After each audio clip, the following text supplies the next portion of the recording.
salita ng Diyos, itinuturo namin ang repentance. Kasi hindi tayo perfecto. Hindi tayo kapag na-save na tayo, hindi na tayo magsisisi. Mali po yun. Malimit tayong matukso. Malimit tayong magkulang. Malimit tayong magkasala. Kaya pagkatapos ng pangaral, itinuturo ko pa rin ang repentance.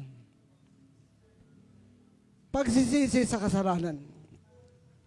At pagkatapos na ituro yung pagsisisi, itinuturo yung kagalingan. Kasi malaya nang kumilos ang Panginoon kapag malinis na tayo. Pagkatapos na ituro ang kagalingan, itinuturo ko yung mga pagpapala na pangako ng Diyos kay Abraham. Romans chapter 4 verse 13. Nangako ang Diyos kay Abraham ng kanyang lahi ang magmamana ng buong mundo. Napakalaki ng mamanahin natin. At kapag ikaw pinagpala na ng Diyos, huwag kang magmalaki. Dahil lahat ng pagpapala mo, galing sa Diyos. Deuteronomio 8:17-18. Ang kayamanan, ang kalakasan, ang kapangyarihan ay pangako ng Diyos yan sa kanyang lahi. Sinabi ng Biblia na lahat ng lahi sa buong mundo, lahat ng bansa, lahat naman ng palata sa lahat ng bansa ay anak ni Abraham. Galatians chapter 3, verse 13 hanggang 14. Tinubos tayo ni Jesus sa sumpa ng kautusan upang ang mga pagpapala, upang ang mga blessing na pangako ng Diyos kay Abraham, kamtan ng mga hintil. Sa pamagitan ni Kristo Jesus. At ganoon din ang Holy Spirit, pangako din, makamit din sa pamagitan ng pananalig. Napakahalaga ang pananalig. Amen? Kaya dapat nasundan yung preaching namin.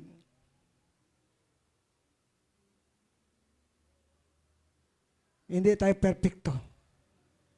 Malimit na tutukso. Malimit magkasala. Malimit magkulang. Kaya sa oras na ito tayo ilalapit sa Panginoon. Tumayo tayo.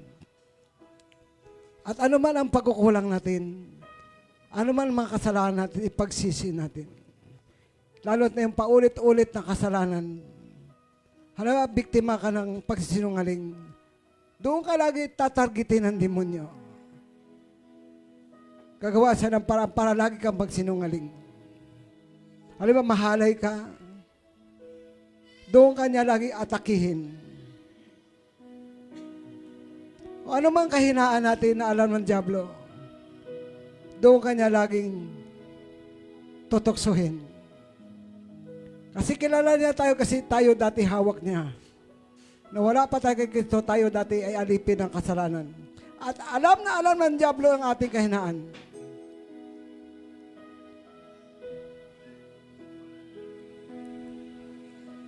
Kaya kung saan ka mahina, yon ang prayer mo.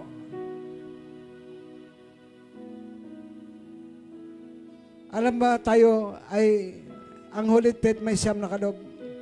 Pag-ibig, kagalakan, kapayapaan, katyagaan, kabaitan, kabutihan, katapatan. Ngunit dapat mayroon ka pa rin pagpipigil sa iyong sarili. Sa lahat ng tukso ni Satanas. Ako po'y manalangin, maging totoo tayo sa Diyos. Maging tapat tayo sa Diyos. Humingi tayo ng tawad sa Panginoon. Manalangin ako, sumunod kayo sa aking panalangin. Ang gusto ng Panginoon, maging malinis tayo.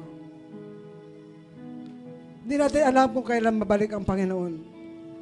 Ngunit tiyak siya ay babalik. At kailangan mapasama tayo sa kanyang pagbabalik. Ako'y manalangin, maging totoo ka sa iyong pagsisisi, maging totoo ka sa iyong pagbabalik sa Panginoon. Kailangan magkaroon tayo ng tunay na relasyon sa Diyos. Tunay na relasyon sa Diyos. sabihin natin, Panginoon, patawad po kung ako'y alipin ng kasinungalingan. Sumunod kayo sa panalangin. Patawad po Panginoon kung alipin ako ng kasinungalingan. Kung ako'y madaya, patawad po. Kung ako'y sakim, madayat po, patawad po. Mapag-imbot, patawad po. Patawad po. Sinungaling, mapatawad po.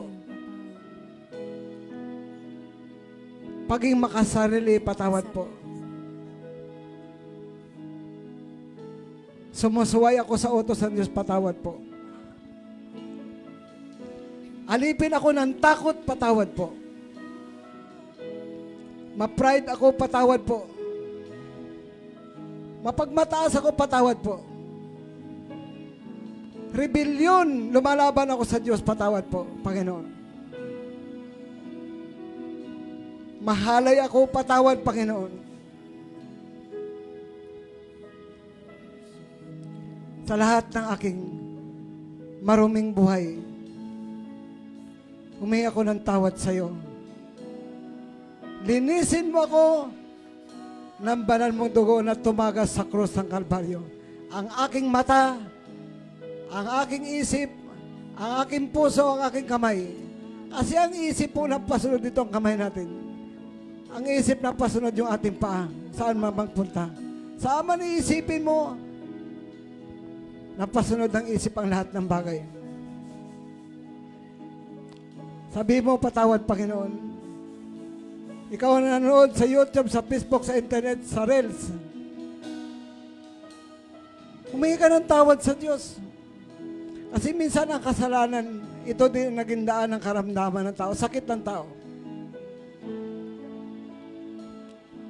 Nung likhain ng Diyos si Adan, wala pang kasalanan. Malinis pa ang salibutan. Ngunit nung sila ay magkasala, pumasok ang kasalanan. Pumasok din ang kamatayan sa lahat ng tao. Sapat lahat ng kasala. Kailangan mag-repent ang bawat isa. Individual. Sabi mo, patawad, Panginoon, sa lahat ng aking kasalanan. At kung hindi mo pa natiyak ang iyong kaligtasan, ito yung oras, ito yung time na kailangan tayong masave. Magkaroon tayo ng assurance sa ating kaluluwa. Sabi mo, Panginoong Hesus,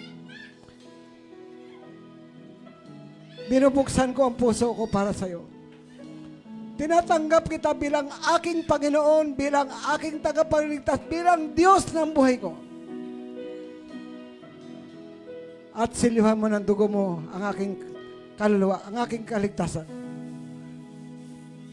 Salamat po sa pagpapatawad mo sa akin sa oras na ito. Salamat po sa kasiguraduhan ng aking kaluluwa sa iyong harapan. Salamat po, Panginoon. I-bless mo ang hapong ito. Pagpalain mo ang hapong ito.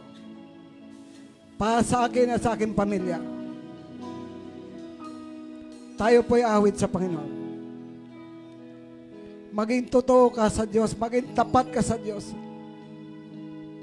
Dahil sa Korinto, unang Korinto 15 verse 58, hindi nasasayang ang ating pagpapagal sa Panginoon. Paglilingkod sa Panginoon, kung ikaw ay naglilingkod, kung ikaw ay nagpapagal, hindi nasasayang.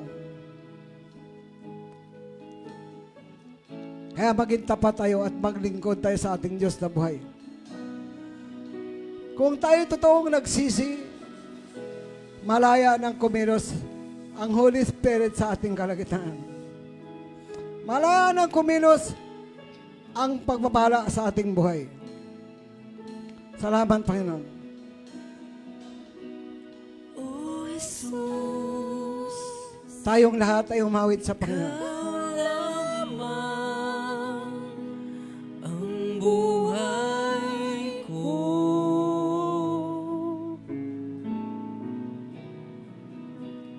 O Jesus, Hinahin namin, Lord, ang deliverance sa lahat ng aming karumihan, lahat na nagawa naming kasalanan. Hinahin namin ang kalayaan. Ikaw ay sapat. Ang kawalan ng katapatan sa Diyos ay kasalanan sa Diyos. Kaligayahan ko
Jesus, ikaw lamang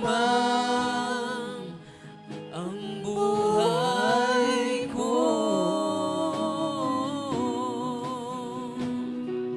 O Jesus, ikaw lamang ang buhay ko. Ikaw ay sapat, wala nang iba. Kaligayahan ko, kaganapan ko, Jesus. Ikaw ay sapat, wala nang iba. Kaligayahan ko, kaganapan ko, Jesus. Ikaw lamang, sa'yo lamang sumasamba, magpupuri, maglilingkod sa'yo. Ikaw ay tapat, sa'yo magtitiwala sa habang buhay, O Jesus. Sa'yo lamang sumasamba, magpupuri, maglilingkod sa'yo. Ikaw ay tapat, sa'yo magtitiwala sa habang buhay, O Jesus. Ikaw ay sapat, wala nang iba. Kaligayahan ko, kaganapan ko, O Jesus. Ikaw ay sapat, wala nang iba. Kaligayahan ko, kaganapan ko, Jesus. Ikaw ay sapat, wala nang iba. Kaligayahan ko, kaganapan ko, Jesus. Ikaw ay sapat, wala nang iba. Kaligayahan ko, kaganapan ko, Jesus. Ikaw lamang, sa'yo lamang sumasamba, magpupuri, maglilingkod sa'yo. Ikaw ay tapat, sa'yo magtitiwala sa habang buhay, O Jesus. Sa'yo lamang sumasamba, magpupuri, maglilingkod sa'yo. Ikaw ay tapat, sa'yo magtitiwala sa habang buhay, O Jesus.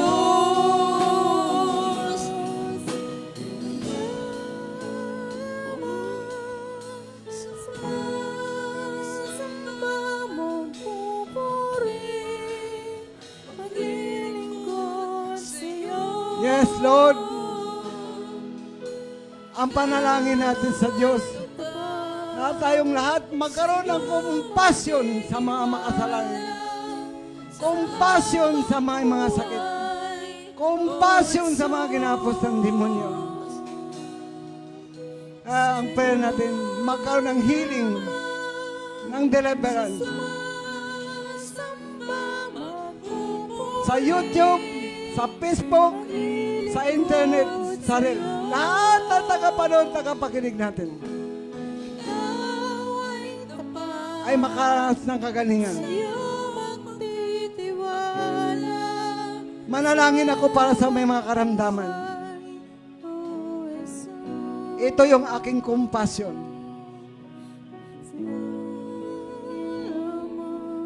Lahat na nakaratay sa higaan. Lahat na may karamdaman, nahihirapan, nakaranas ng matinding kirot sa buong katawan. Yung mga karamdamang inayawan na ng doktor, tulad ng tumor sa utak, tumor sa buto, bato sa abdo, tonsil, Sumasamba magpupuri. cancer sa baga, cancer sa labay, cancer sa atay, breast cancer, cervical cancer, ovarian cancer. Tapat. Sa'yo magtitiwala. Lahat ng karamdaman. I pray, Father God, iunat mo yung kamay. Abutin mo lahat ng karamdaman ng tao. Magpagaling ka sa hapong ito. Dahil ikaw, Diyos, na mahaba ang kamay. Magpagaling ka. Yung mga epilepsiya, palayain mo, pagalingin mo. Mga pagkabingi, pagkapipi, hindi ko lang ang deliverance, ang healing. Pagkapilay, pagkalumpos, stroke, diabetes, high blood, insomnia, ulcer, lahat ng sakit karamdaman. Manalig kayo sa Panginoon. Ang hinihingi na ng Diyos ang ating pananalig sa Kanya. Pagalingin kayong lahat ng Panginoon. Hipuin kayo ng Panginoon na Kanyang malaking kamay. Manalig ka sa Kanya. At maranasan mo ang deliverance, maranasan mo ang healing. Maranasan mo yung miracle ng Lord. Sumasamba magpupuri. Yes, Lord! Maglilingkod sa'yo. Ama sa langit, minsan mo pang iunat ang iyong kamay at abutin yung may mga karamdaman. Sa'yo magtitiwala. I-receive mo yung healing. Buhay, o I-declare mo ang salita ng Diyos, 1 Peter chapter 2, verse 24. Sa pagkamatay ni Jesus sa krus, pinasan niya ang bigat na ating kasalanan. Hindi lang kasalanan ang daladala niya, pati yung ating mga karamdaman. Upang tuluyan nating talikuran ng kasalanan at mamuhay tayo sa kalooban ng Diyos. Tayo gumaling sa pamamagitan ng kanyang sugat. I-declare mo ang salita, ipahayag mo ang salita ng Diyos at i-receive mo ang healing. Ano mang klase ng karamdaman?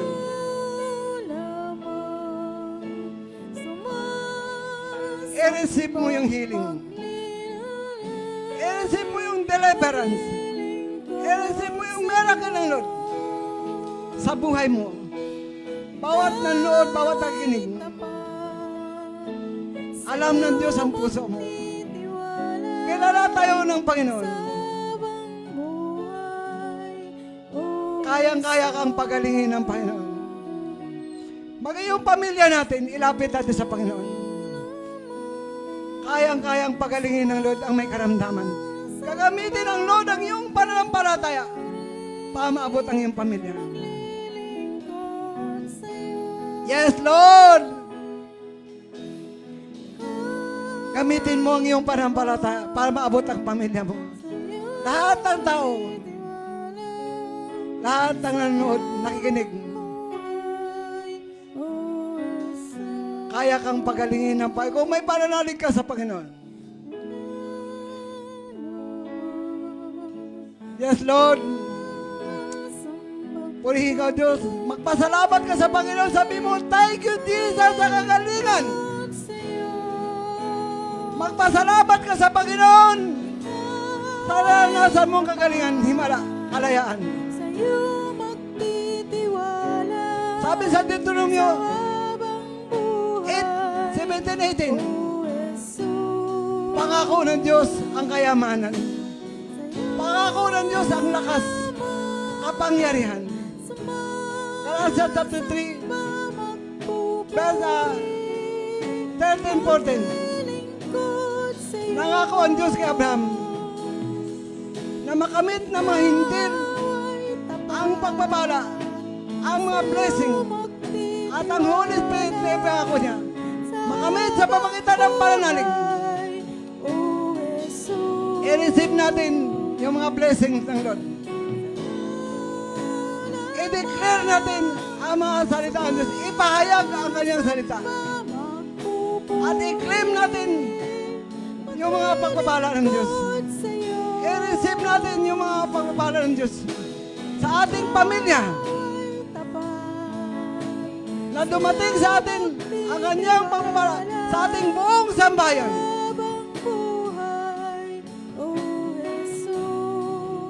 At magpasalamat tayo sa Panginoon. Magpasalamat tayo sa Diyos sa healing, sa deliverance, sa miracle, sa pagpapala, sa pamagitan ng ating pananalig. I-receive natin ang lahat ng ito. Salamat, salamat sa kabutihan ng Diyos. Basta't magpasalamat ka sa Diyos, ang panalangin ito'y dumaloy sa iyong pamilya, sa iyong buhay. Salamat, salamat. Sabihin mo, mabuti ang Diyos. Sabihin mo sa iyong sarili, thank you, Lord, sa lahat ng panalangin na na-receive ko ngayon, hapon. Thank you, Jesus. Thank you, Jesus. Thank you, Jesus. Igalaw-galaw mo yung katawan mo. Huwag ka manatiling nakatigil. Ikilos mo ang iyong katawan. Gumalaw ka. In the mighty name, in Jesus' name. Jesus' mighty name. Jesus' mighty name. I declare, I receive, in the mighty name, in Jesus' name. I-desire mo ang fire ng Lord. I-desire mo ang Holy Spirit. I-receive mo ang fire ng Lord. I-receive mo ang healing, ang Holy Spirit. Sabihin mo, Holy Spirit, I pray. Desire ko ang fire mo. Desire ko ang Holy Spirit na ipangako ng Diyos. Sabihin mo, receive Holy Spirit. Receive Holy Spirit. Receive Holy Spirit. Receive Holy Spirit. Receive healing. Receive deliverance. Receive miracle. Receive blessing. Thank you, Lord. Magpasalamat ka sa Diyos. Ganyan talaga para kahit wala ka nakita. Aniwala ka na dumating sa pamilya mo. Kasamayan mo ang pagpapala ng Panginoon. Thank you, Lord. Magpasalamat ka sa Diyos. Hindi mahirap ang magpasalamat sa Diyos. Thank you, Lord. Thank you, Lord. Thank you, Lord. Thank you, Jesus. Thank you, Jesus. Thank you, Jesus. Jesus' mighty name. Jesus' mighty name. In the mighty name. In Jesus' name. Receive. Receive. Receive. Receive. In Jesus' name. In Jesus' name. In Jesus' name. Salamat po sa hapong ito. Pinagpala mo ang himpapawid. Ay Kristo ang papuri. Ay Kristo ang pasalamat. Ay Kristo ang pagsamba. Ay Kristo ang paglulati. Sa tanging pangalan, nag-iisang pangalan. In Jesus' name. In Jesus' name. In Jesus' name. Amen. Amen.